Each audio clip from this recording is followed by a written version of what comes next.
Hello and welcome to God and Country. I hope you guys are doing well, and it's good to have Reed Cooley back in studio.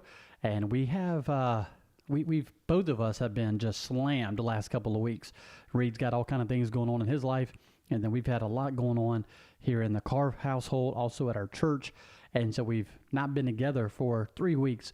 But Reed, it is good to be back in studio, and it's good to be back on God and Country. Thank you, Dan. It's good to be here.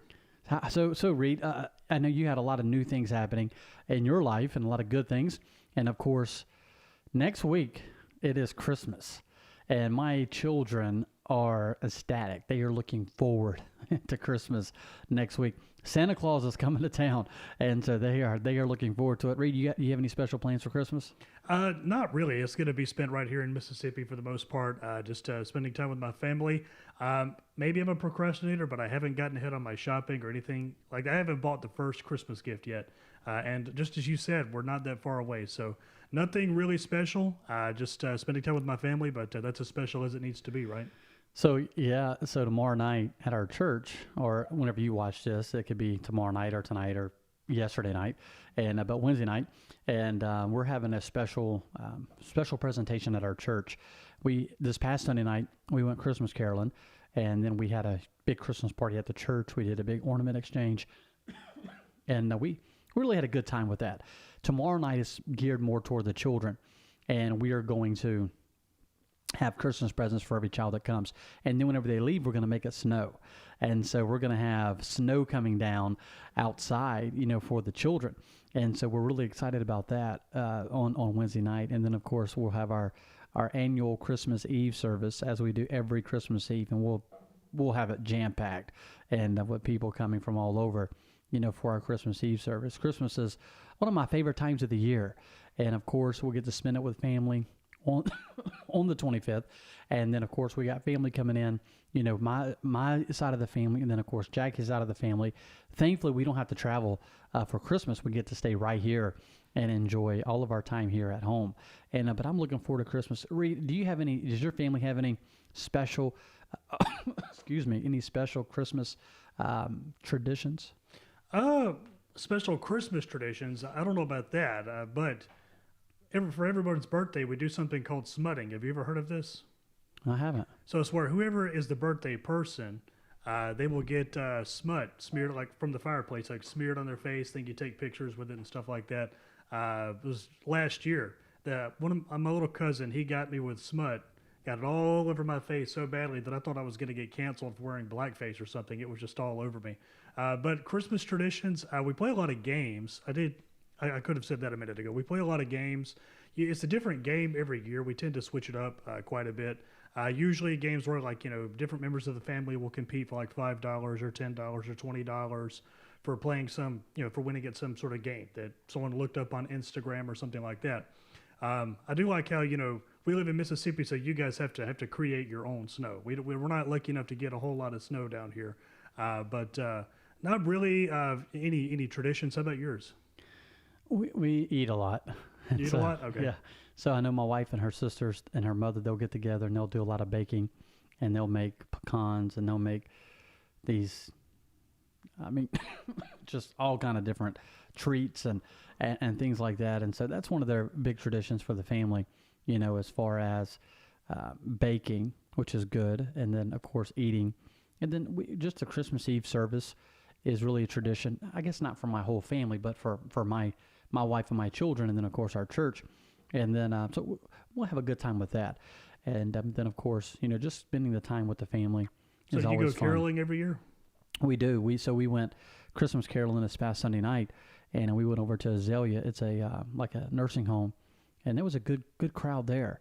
And so we went there and did a lot of singing, and we probably sang 6 or 7 songs, and we had a couple specials as far as Christmas caroling. And man, it really just touched my heart, where they're singing, and there's a lot of elderly people there, many in their 90s, and some probably this will be their last Christmas, and to see them with their smiles on their face, listening, to the small children sing, and then tears running down their faces, and some of the elderly, see them raising their hands, and praising the Lord, and it was really heart touching, and I'm really really heart touching. But that is a tradition that we have, and we enjoy that. Another tradition that we have is on Christmas morning, I'll get my children. My wife will bake some biscuits. She'll make some biscuits and sausage, and we'll go around and find homeless on Christmas morning, and we'll feed a lot of homeless biscuits and sausage, and give them something to drink, and that's always a fun time too, with the children. Then we come back and we'll open up gifts, and we'll have a good time. But we're looking forward to it, and looking forward to Christmas, and looking forward to just spending the time with the family, and so it's exciting. So Reed, let's get into some topics. Right now, a hot topic that is happening, and man, everywhere I turn, I'm reading and I'm seeing things about these drones that are flying all over the place, and I've not seen or heard of any in Mississippi, at least not here over my address. Let me just go ahead and warn you that if you fly a drone over my house, whether you're government, whether it's your personal drone, it will probably get shot down if it's close enough. I have I'm a pretty good shot with my BB gun, and so I will probably shoot your drone down with my BB gun that I have. And so, but Reed, what is your take? What is your take with these drones? I mean, why hasn't, unless they're government, right? Unless they are the government flying these drones, then why hasn't the government shot them down? Or I see a lot of people complaining, and maybe someone has attempted to shoot them down. I see a lot of people complaining about them all over the place. Why haven't people shot them down? I mean, are they flying that high in the sky and they're that far away? I mean, Reed, what is your take to these drones? Well, I've kept up with this one quite a bit, but I still don't know really what to make of the drones, and I don't think that any ordinary person out there does either. I think that a lot of crazy theories have been flying around. I don't want to contribute to any of that. But did you see where the CEO of Saxon Technologies, it's a drone manufacturer, he actually issued a pretty interesting theory that I found to be the most compelling out of any. Did you see that footage by chance? I did. It was a TikTok that he shared. Yes. Yeah, he talked about how he thinks that there is actually a missing nuclear warhead somewhere here in the United States, and he thinks that the only reason these drones would be deployed at nighttime to fly this low would be not because they're looking for something visually necessarily. They're actually trying to detect radioactive material in order to find this nuclear warhead. So I hope that's not the Christmas surprise that we're all expecting. Surprise, there's a nuclear warhead. Have a Merry Christmas. But that is the most, I think, well put together theory or a bit of speculation that I've seen on this. I don't think they're aliens. I think a lot of people are saying they're probably aliens. No, I don't think that's the case. And I don't think it's a foreign government either. I just don't see that being the case. I got to stop you real quick Okay. so about these aliens. Do you believe there's aliens out there? Do I believe that there are aliens? Do you believe there are aliens out there? Do you believe there are life on other planets? I believe it is possible that there is life out there. I don't profess to know whether, in fact, there is or there isn't. But it is certainly possible that life exists beyond the Earth. But, I mean, we may never know that until we leave this world for the next. That was a very good political answer. That was just okay. I think that we will know the answer to that one day, but I think that it's possible. I mean, sure, it's possible. Yeah. So I've got some good friends of mine, man, like close friends that that believe there are aliens, and some of these same people believe that the Earth is flat. Right, and so they believe the Earth is flat, and then they believe there are aliens out there. I don't believe the Earth is flat, right? I mean, I just don't, for a lot of reasons. But I also don't believe there are aliens out there. Well, hold on. No, let's add some nuance, a much needed nuance to this discussion. So astronomy is my favorite branch of science. I have read about this topic extensively. To believe that it's possible that there are aliens somewhere in the universe is a very different belief than this idea that to believe that, well, UFOs are coming down and crash landing in New Mexico and they're hovering over Nebraska and creating crop circles. Those are very different positions. To believe that it's possible is a very different thing than to believe that they're here constantly, that they're in our midst or whatever. Yeah, no, you're right. I mean, I agree with you. And a lot of this stuff, this is just personal opinion. Whenever you're talking about some of these UFO flying type objects that are out there, I do believe that our government, our military, is so far advanced that there are some technology that we have whenever it comes to some of these planes, some of these flying objects, that it's military. I think it's military is what I think. And same with these drones. My opinion on the drones is that it's military. And so that's just my opinion about the drones. They're military. It has something to do with military, maybe looking for this radioactive, nuclear warhead. And how in the world, I mean, how do you lose a how do nuke? you lose a nuclear warhead for crying out loud? Good night. Here in America. Now, I know that in a lot of these places and other countries where World War II, where there was a lot of bombs dropped, that if they're going to go in and do an excavation, or they're going to go in and build a house, and they're going to have to dig deep holes, they have to go in with a bomb squad first and do some searching for bombs, because there's some warheads or some bombs that had hit that didn't blow up. And so they do have to do something. I understand that. But when here have we had nuclear bombs, that got lost? A government that misplaces a nuclear warhead is either far more mischievous than we recognize, or just ridiculously incompetent.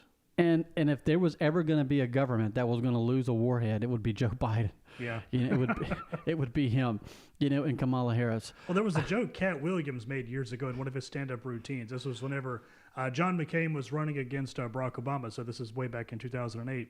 He was making jokes about the possibility of John McCain becoming president. He said, "What's John McCain going to do? Lose the army?" But it looks like that's exactly what's happened under Joe Biden. Comedy has, in a sense, become reality. I mean, losing a warhead, a nuclear bomb, for crying out loud. That's the one thing you would expect your government never to do. Yes. I mean, great day in the morning. We're talking about something that could wipe out, millions of people. It could kill millions of people. And so just hearing that is mind-boggling. And I hate to even say it, and I hope there's no truth to it. But when you look at Joe Biden and you look at Kamala Harris and you look at the White House and you look at who's running, some of this military operations, from the White House that Joe Biden has appointed, I could see him losing a warhead. I could see him losing more than one. I mean, I can see him losing a lot of stuff. But it's just incredible. But I will say this, that if I see a drone flying over my house, I live real close to an airport. There's a private airport literally right across the street from my house. And you have to fly over my house to get to the runway. I mean, it's my house, the way that the runway is, the way that my house is.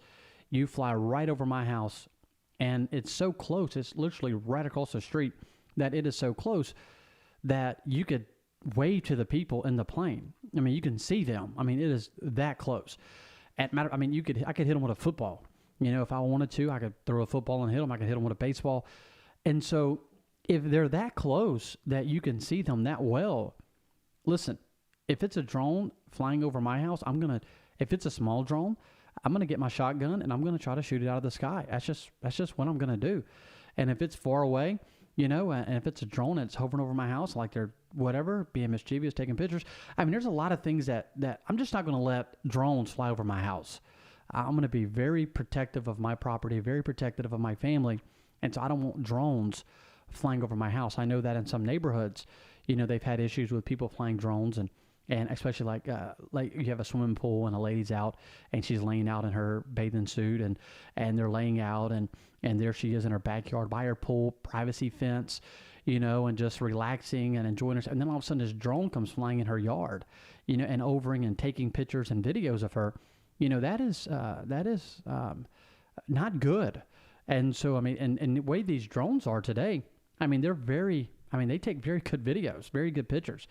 And so I don't want anyone flying a drone over my house, my home, taking pictures, taking videos, and see what's happening, what's going on. If you don't want to get shot out of the sky, don't spy on Dan Carr while he's in his bathing suit. Yeah, that's right. Because, I'll have on my Bermuda shorts and, and so, that's not, I don't have a privacy fence. I don't have a swimming pool. And so, but I would hate to shoot your drone out of the sky.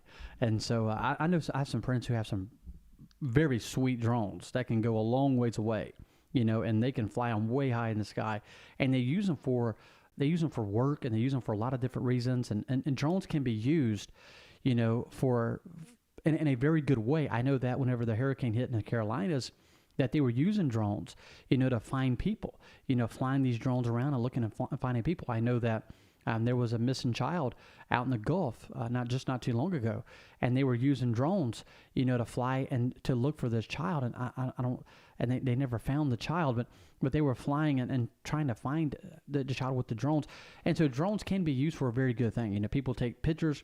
People use these drones for lots of different reasons, but spying on people is not something that the drones are to be doing, and especially whenever it comes to our military, they definitely don't need to be using drones spying on United States of American citizens. And so, do you think that Reed? Do you think that there's a possibility that these drones could be our military spying on Americans? So, I think it's the U.S. military, to be clear. It doesn't really make sense to me that these drones would be used to spy on us, because they have ways of spying on us already that we implicitly accept. So the very devices that we're using right now, and the devices that we have around us, so things that aren't necessarily on the screen, like your phone, my phone, the TVs that you have in your house, so on and so forth. They have so many other ways of spying on us, collecting data, monitoring our social media activity, really building profiles on what kind of people we are, so that they can control us better. It just seems to me like, for the purpose of espionage, the drones would be a really unnecessary measure to take, because they can get all the data they want on us elsewise. Yeah, I agree. But whenever you talk about data and you talk about government spying, data is very important information, and data is very expensive. It's very expensive. And what people don't realize and understand is just how much information there is out there about them. I mean, there is so much information. That's why whenever you get on your phone, you can get on Facebook or Instagram, you can be scrolling, and you'll see ads for things.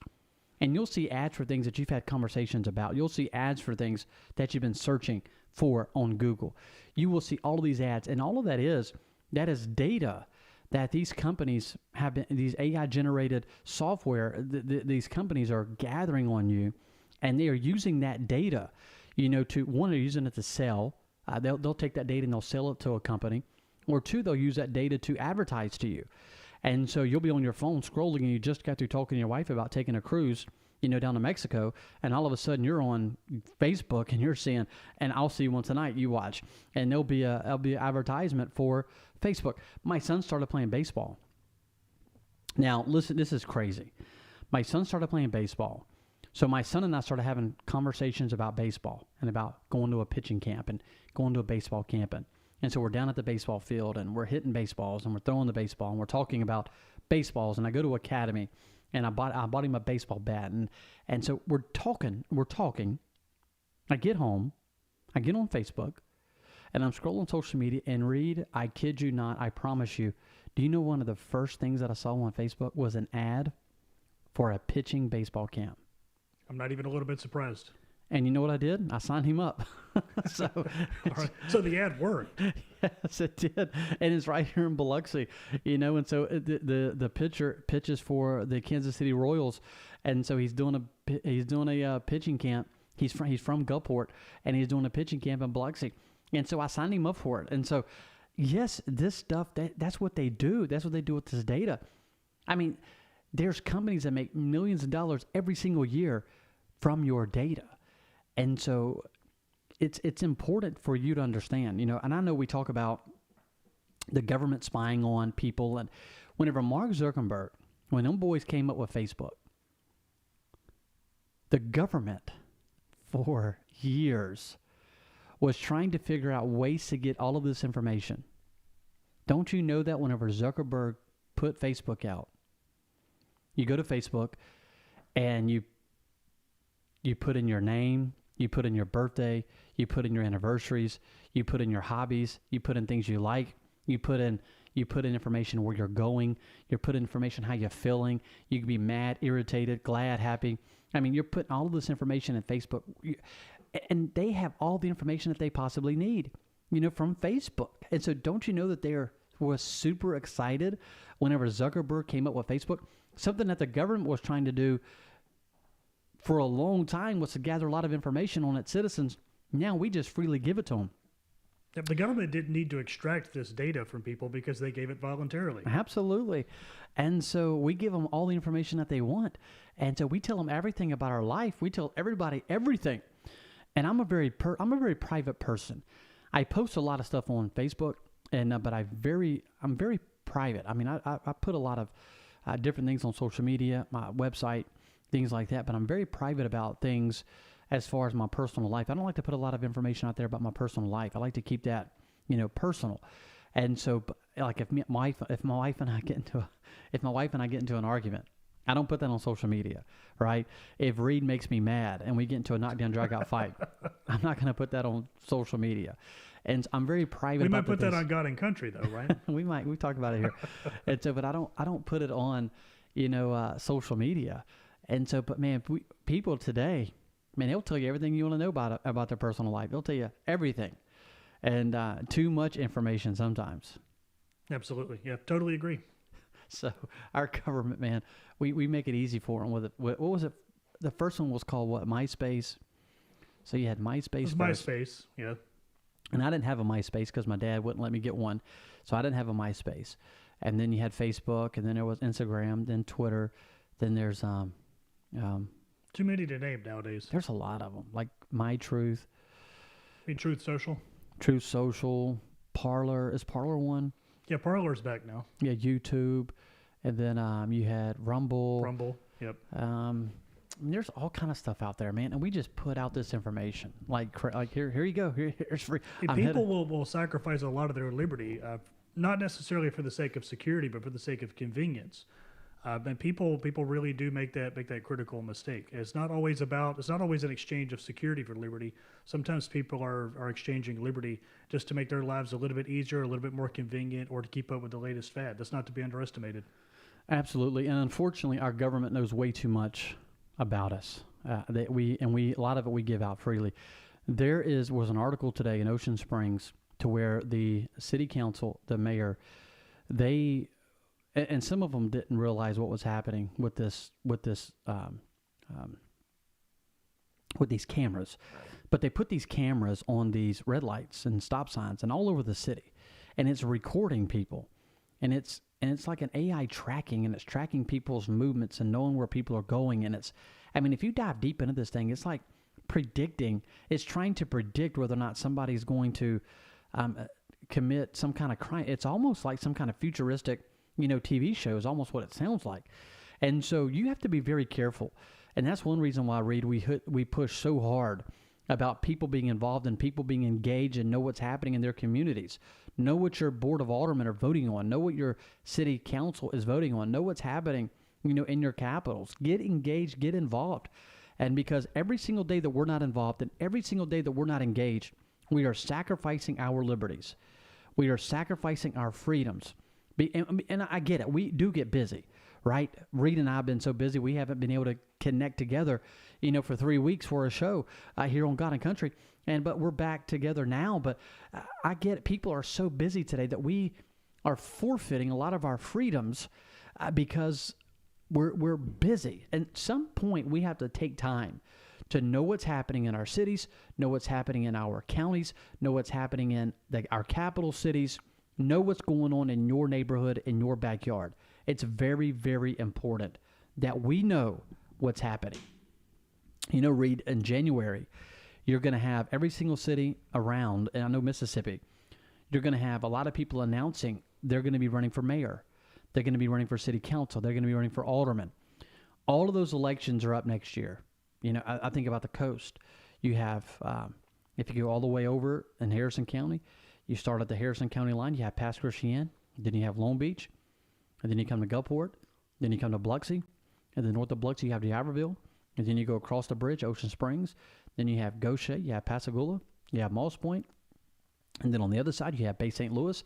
You have all of these cities on the coast, and they're going to have mayor races, they're going to have council races, alderman races, and all up and down Mississippi. And let me just encourage you right now to get involved and know what's happening and know what's going on. There's a good opportunity to get rid of a lot of tyrants come April 1st, because that's when the election is. It's on April 1st. There's an opportunity to get rid of a lot of tyrants if you and I will be involved and we will be engaged. Some of these races can be won with as little as 200 votes. Some of these races can be won with as little as 300 votes. There are cities that we can change the entire direction of a city with less than 1,500 votes if we just get people involved and get people engaged. And so it's so very important. I cannot tell you, I've met with a lot of candidates over the last month, a lot of candidates all up and down this coast that's going to be running for office in 2025. And I am excited and can't wait to see some of these people win, because I think there's going to be a slew of them win. And I think it's going to be great for the coast. I think it's going to be great for these cities whenever it comes to these elections. And if you and I as Christians and as conservatives will get involved, but we can flip some of these cities upside down. And so I think it's so important, Reed, that we are involved and we are engaged in what's happening and in the process of what's going on and happening and taking place. Well, what you just said reminds me. Do you know what my first campaign that I worked on was? Was that Glenn Jacobs up in Knox County, Tennessee. He was running for county mayor. So you know who Glenn Jacobs is, right? Mm-mm. So Glenn Jacobs plays Kane on the WWE. Well, this man, who is a WWE superstar and has been for decades now, he's a liberty Republican. He's not just a Republican. He's one of the good kind of Republicans. He's a Republican in the same vein as me and you, for example. My very first campaign I ever worked on was his campaign for county mayor in Knox County, Tennessee, which is the county that has Knoxville in it. So I spent 7 weeks knocking doors. Okay, that was my job. I was knocking doors. I was doing phone calls. I was just canvassing. That was my job. Out of about 45,000 ballots cast, you know how many votes put Glenn Jacobs over the top to make him the Republican nominee? How many? 23 votes. Wow. Out of 45,000 ballots cast, Glenn Jacobs won that election, won that primary by 23 votes. Wow. That is a fraction of a fraction of a fraction of a percentage. And ever since then, that was my first campaign, once again. And ever since then, I have never even once accepted this idea that getting engaged in the political arena, that knocking on doors, making phone calls, whatever it takes, doesn't matter. I don't listen to the cynics. I don't listen to the idiots who say, well, politics doesn't matter. None of it really matters. Government is just there, but it doesn't really affect my life. You need to forget all about that. Absolutely. Because just like you very well put, getting involved, getting engaged, you can change the direction of an entire city, of an entire community, of a person's life dramatically. Absolutely. That's incredible that 45,000 votes were cast. And you said how many votes? 23 ballots. Had we not knocked doors for one day, had we slacked just one day, not gotten out there, beat the pavement, earned those votes, Glenn Jacobs might not have been county mayor. Wow. And so the qualifying deadline it goes from January 3rd to January 30th. And so then you have from January, February, and March. Election is April 1st. So you're talking about 3 months, January, February, March. You're talking about wards and council seats that are less than 400 or 500 votes, you know. And so you're looking at 250 to 300 votes in some of these cities that can win a race. And so you could talk to that many people 4 or 5 times in a matter of 3 months. And so if you just get involved, like Reed is talking about, get involved, get engaged, we can change a lot of cities. And the direction of a lot of cities can be changed if we just get involved and get to work. And so know what's happening, know what's going on. And if you'll do that, then you can change the course of a city. You can change the course of somebody's life if you just get involved and get engaged. So many times people think, well, you know, I'm wasting my time. Listen, I mention this all the time. I don't want to show you this. So that right there, whenever you see your vote counts, and I want you to look at that again, because your vote does count. And whenever you look at your vote counts, your work counts, everything that you're doing for people, everything that you're doing, you know, for these cities, it counts. Now, the left and some people in the Republican Party want you to think that your vote doesn't matter or your vote doesn't count because they don't want you to work, because they want to keep doing the same old. No, we've got to get out there and we've got to work. And if we work and if we give it everything we have, we will win some of these elections. That's incredible. That 45,000 votes and it was only a 23 vote difference. Correct. And if you're in an urban area or maybe even many suburban areas, there's no reason why you can't knock 100 doors a day. Like, that sounds daunting. I know, like knocking 100 doors in a day, that sounds tough. That sounds really tough. I can promise you that it's not.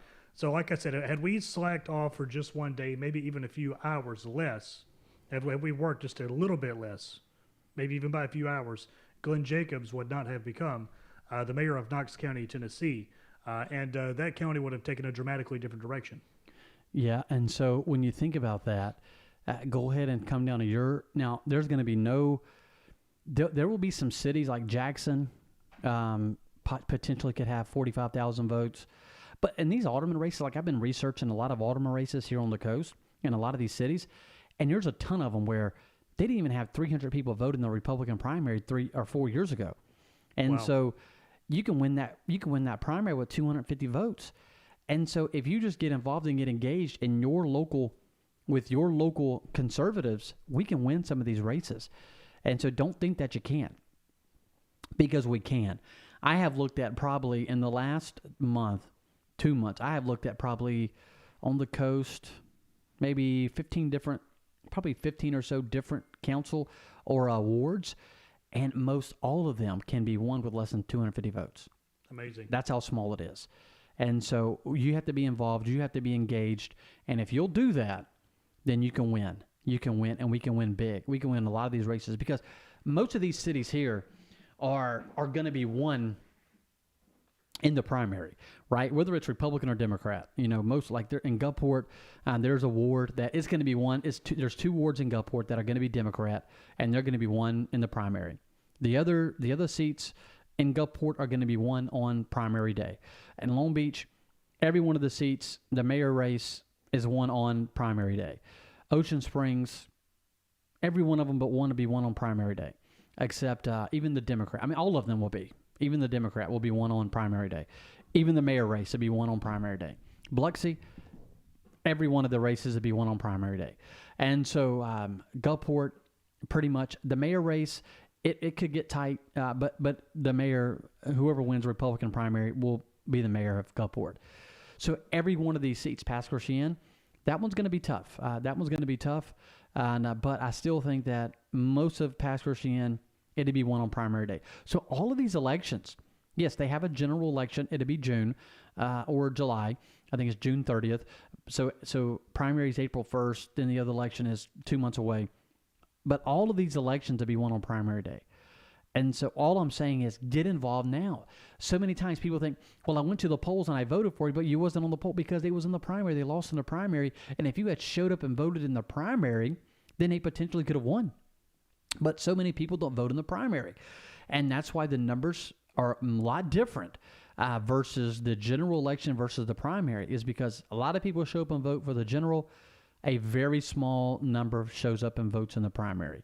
And so we've got to get out that message that to get to the polls and vote in the primaries, because 99% of these races will be decided on primary day. 99%. And so get to the polls on primary day. Statistically, you only need to win about 7.5 to 8% of a given population in order to win an election in that area. So get this. A lot of people approach the question of getting elected with, well, I need to win 51% of this given population's support in order to get elected. That's not true. Okay, only about a third of the general population in almost any area is actually eligible to vote. Now, out of that, let's say 33%, they're split roughly 3 ways between Republicans, Democrats, and independents, right? We could put it that way. Okay, so your Republican voters, your Democratic voters are going to vote. Your Republican and Democrat voters are going to vote for whoever their nominee is in the general election, right? Mm-hmm. But whenever you break the numbers down even further, so let's say you need to win 50% plus 1 of all Republicans, okay, which is 1/3 of 30% of the general population. You only need to win about 7.5%, for example, of any given population. So you can win.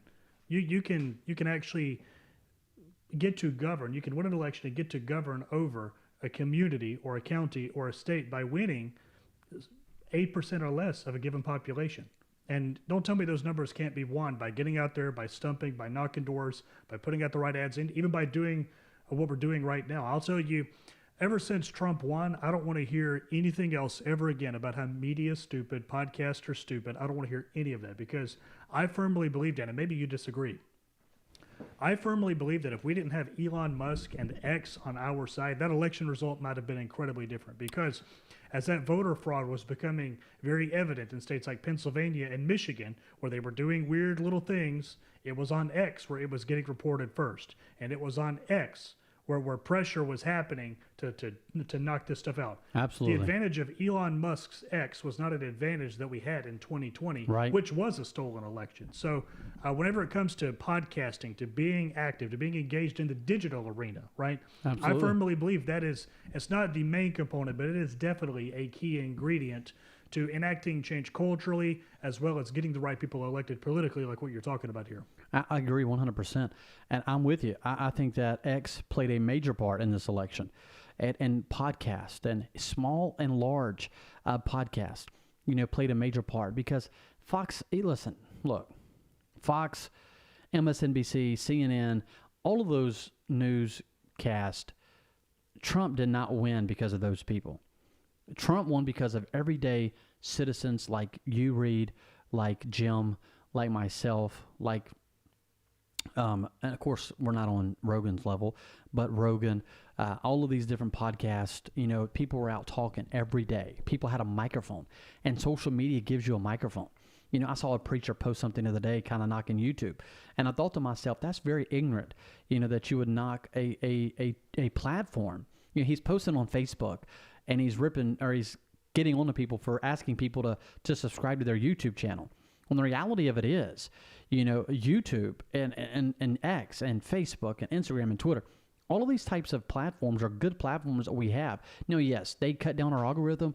They cut it down so a lot of people don't see our stuff, which is aggravating. But at the end of the day, if it wasn't for these platforms, and if it wasn't for podcasts all over, and if it wasn't for people on Facebook and on YouTube and on Rumble and on all of these different platforms talking, I don't believe Trump would have won. I believe that Trump would have lost, and I believe we'd have been pulling our hair out again, and we'd have had another stolen election. But because of podcast and because of all of these people, we were able to win. Well, it's like Bucks County, Pennsylvania. Do you remember? They had cut the early voting line short. Do you remember that? Yeah. So it was early voting was supposed to continue until 5 o'clock on the last day, but the local officials tried to cut it short at 1 o'clock, and Trump was head and shoulders ahead of Kamala Harris. Absolutely. And early voting, that was 100% the reason why. If we had not had Elon Musk's X on our side, Right. podcasters and influencers and journalists ready to pounce on that, ready to contact that county government and say, knock it off. Absolutely. Once again, I think that would have been just one of many cases where the Democrats would have gotten away with stealing this election like they stole the last one.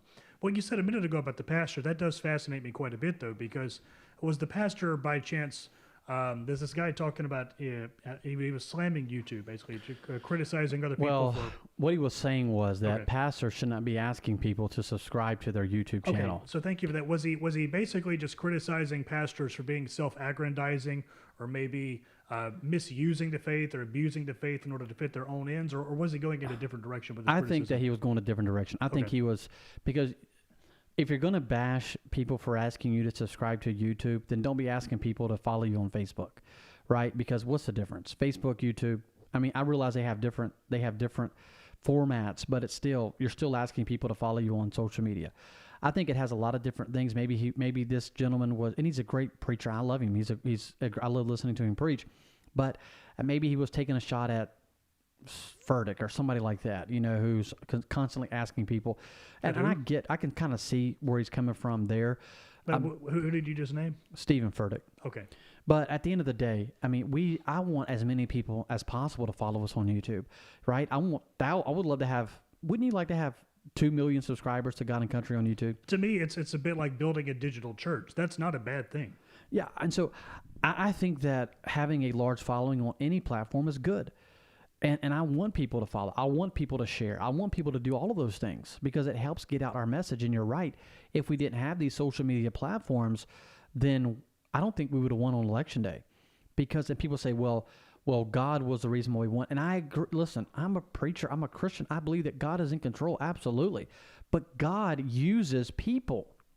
God uses people. Listen, I hate to tell y'all this, but God didn't vote on election day, right? He didn't come down and show his ID and vote. He didn't do that. He's in heaven.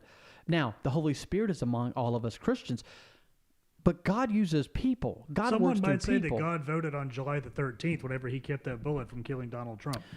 Yeah, God. I've seen that as a meme, as a joke, more or less. I mean it in a joking manner, but I think there's a little bit of truth to it, perhaps. When David killed Goliath, God used David to kill Goliath. God could have struck Goliath with lightning right there, but he chose to work through David instead. He worked through a man. David had to go get the rocks. He had to get the sling. He had to twirl it. He had to let it go. He killed the giant. God used David. God, I believe, is using Donald Trump. Whether you like him, whether you don't like him, it's irrelevant. God is using Donald Trump. God can use whoever he wants. You see, a lot of times we want to put God in a box. And we want to fit God in our little minute brain. And God is much bigger than that. God is much bigger than you. God is much bigger than me. And God can use whoever he wants, right? God is not chained to an idea that he can only use certain individuals. God can only use people that are perfect. God used, in the Bible, God used a donkey, right? I mean, God used a donkey in the Bible. And so God can use whoever he wants. And I'm just a vessel, Reed. I'm just a vessel. And I want to empty myself and let God use me in whatever way he wants to use me. And I believe God is using Donald Trump in a great and mighty way, which is important. I want to ask you a question. Let's get a little personal. Are you willing to let God use you? Some of you might be watching this show and you're thinking about running for office, and you're not willing to step out by faith. You're kind of staying back a little bit, and you're worried what people are going to think. You're worried about what people are going to say about you. And God wants to use you. Put yourself in a position so that God could use you. I like what a preacher said one time. He said, you know what made the miracle so great about Peter stepping out and walking on water? Was that Peter put himself in a position that he needed a miracle. You talk about July 13th, I believe that was a miracle. I believe that was a miracle from God. Ladies and gentlemen, put yourself in a position where God can use you. I believe that God uses God and country. If I didn't believe God was in it, I wouldn't be here. I wouldn't be talking about it. I wouldn't be spending, hours upon hours of our time talking about things that are important to Christians if I didn't think that God was going to use it. Because I think that God does use it, even if it's only with one person. Even if we just touch one person, to me it's worth it. I cannot tell you. Listen, there are some people that are about to run for office in 2025. I'm not saying they're going to win, but they're going to run for office who have been encouraged to run for office from either watching God and Country, or they've been encouraged to run for office from watching one of my podcasts. And they're going to run for office. There's a few of them that are about to run for office, and I'm excited about that. I can't wait, and we're going to help them and do all that we can to help them win. At the end of the day, put yourself in a position that God can use you. And so I think it's very, very important. Reed, there's one more thing that I want to talk about, running out of time, and that is these pardons. Every time a president is about to leave office, they do all of these pardons. And it's already started for Biden, right? I mean, he's already started, all of these pardons, pardoning all these people. And I mean, he pardoned his son. He pardoned this. And we're going to show a video here in a minute. Reed, before we show the video, explain a little bit about this Kids for Cash judge that Joe Biden just pardoned. Right. So it was back in the early 2000s and the 2010s. There was a judge, Judge Michael Conahan, who was involved in a scheme that later became known the Kids for Cash scheme. And it was a part of this scheme where Judge Conahan was sending kids, teenagers to be more specific, to juvenile detention facilities in exchange for money under the table, often for minor drug-related offenses. So a teenager gets caught with a little bit of marijuana. That shouldn't be jail time necessarily. We can have that conversation separately. But this judge was sending kids to prison for very minor offenses, and it was later discovered that he was in fact accepting money under the table in order to do this. 2011, he was finally sentenced to federal prison. One of the teenagers, however, who was imprisoned over a minor drug-related offense, ended up later committing suicide because his life was completely and totally destroyed by this harsh prison sentence he got from Judge Michael Conahan. Well, that judge has been pardoned. He's one of the people who has received, or maybe it was a commutation. Regardless, he's a free man now because of Joe Biden, and that's utterly and absolutely despicable. The teenager's mother has come out numerous times and talked about how betrayed and how stabbed in the back that she and the rest of the boy's family feel as a result of this. But there's a crazy juxtaposition here that needs to be pointed out, and that's that whenever Trump was leaving office 4 years ago, he was commuting the sentences of people who deserved to be free. These were people who had received ridiculously harsh sentences for light sentences. But Joe Biden is pardoning the people who sent those people to prison for those ridiculously light offenses, right? So there's a yin-yang, there's such a dramatic juxtaposition here between the kind of the quality of the people that Donald Trump was setting free in his last days in office, end of his first term, and what Joe Biden's doing now, as if pardoning his son wasn't corrupt enough. He's going out of his way to do stuff like this. So it's utterly despicable, Dan. Reed, I agree. I want to play this video. I want y'all to watch this video. This is the mother of the young boy that Reed was just talking about. Sandy, tell us a little bit about when you saw that this judge, who was convicted for essentially sending kids to jail longer so that the prison, the private facilities could make more money. When you heard that Joe Biden pardoned this guy, commuted this guy's sentence, what did you think? I was actually working, so I was driving, and Oh, this my is her mother phone talking. started blowing up. Or the young man's mother. Everybody messaging me and calling me. I had no service for most of that day, so it kind of just hit me. I was filled with every kind of emotion, hurt, defeat. Now that I've had more time to process it, it's more of anger. Yeah. And just, a whole, it's just this is very deeply upsetting and personal. I cannot imagine, Reed, how she feels. Absolutely. Judge puts her son in prison.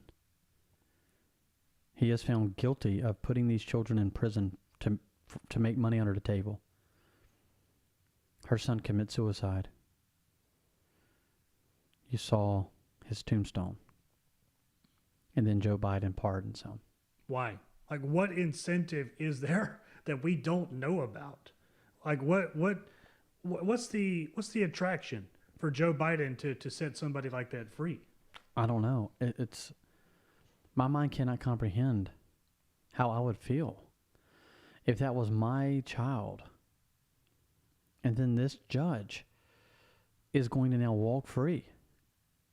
It's unbelievable. I cannot even comprehend. Bless this lady's heart. I cannot imagine how she feels right now. My heart hurts for her that this judge is going to walk around for the rest of his life free. Free. And a judge that will put teenagers and children in jail, for small crimes such as marijuana, to get cash under the table. He doesn't have a heart anyway. I mean, he probably feels no remorse. I mean, I don't want to get into all of that, but I could only imagine. I would be irate if it was my child. I would be beside myself. I would be throwing a fit. She seemed to have kept herself together pretty well. I would be throwing a fit, Reed, if it was me. Absolutely. In a case like that, it just rattles, the most foundational trust that we have in the system, right? Unbelievable. I think that our criminal justice system, in many respects, is a joke nowadays. Anyway, Yeah. I see people who deserve to go to prison for the rest of their lives get several months, while people who shouldn't even be going to jail, sitting behind bars, are sitting there for years, just languishing away, right? So, I'm sure that woman and her family, I don't know this, but if I were them, my trust in the justice system and maybe the system as a whole would be completely and totally annihilated, if it's not already. Unbelievable. And that just once again shows just how cold-hearted Joe Biden is and this administration is, and just how excited I am that January 20th is coming. It's going to be here before you know it. You're talking about just a short few weeks away, and we're going to get Donald Trump back in the White House. And so I can't wait. It can't get here quick enough. Reed, I've enjoyed this show, man. I know it's a different format, different setup. And we, ladies and gentlemen, thanks for watching. Thanks for tuning in. But we're going to work out some little kinks with all of this and do maybe some trying some things. But we really appreciate you tuning in and watching. I like Reed, this. I've Dan. enjoyed I'm it. more comfortable. I really Are you? know. I can sit back. I can relax a little bit. I can have a good conversation with you. I like this format. I guess we'll wait on some feedback from our audience to see. But I like the way that we did this show here tonight. I really do. I've enjoyed it too, but I would like to change maybe some backdrop stuff. And We could change that one episode today. Should we do the Trump dance like We play could. YMCA? Absolutely. as the episode concludes or something? Absolutely. We should absolutely do that. But ladies and gentlemen, thanks for tuning in. Thanks for watching. And I really appreciate you watching and tuning in to God and Country. If you haven't already shared, I would encourage you to share, whether you're watching on Facebook, whether you're watching this on X, whether you're watching this on YouTube, Rumble, wherever you're watching Substack, please give us a share. It helps us whenever it comes to the algorithms. And social media does not like God and Country. And they don't like conservative news organizations. But help us get out our message. We appreciate you very much. We thank you. And we thank you for tuning in. Reed, any last words? No, Dan, this was a fantastic episode. Once again, I'm glad to be back. God and Country is rocking and rolling again. And we'll see you guys next week. Thank you guys for watching. Thanks for tuning in. God bless you. And may God continue to bless the great United States of America.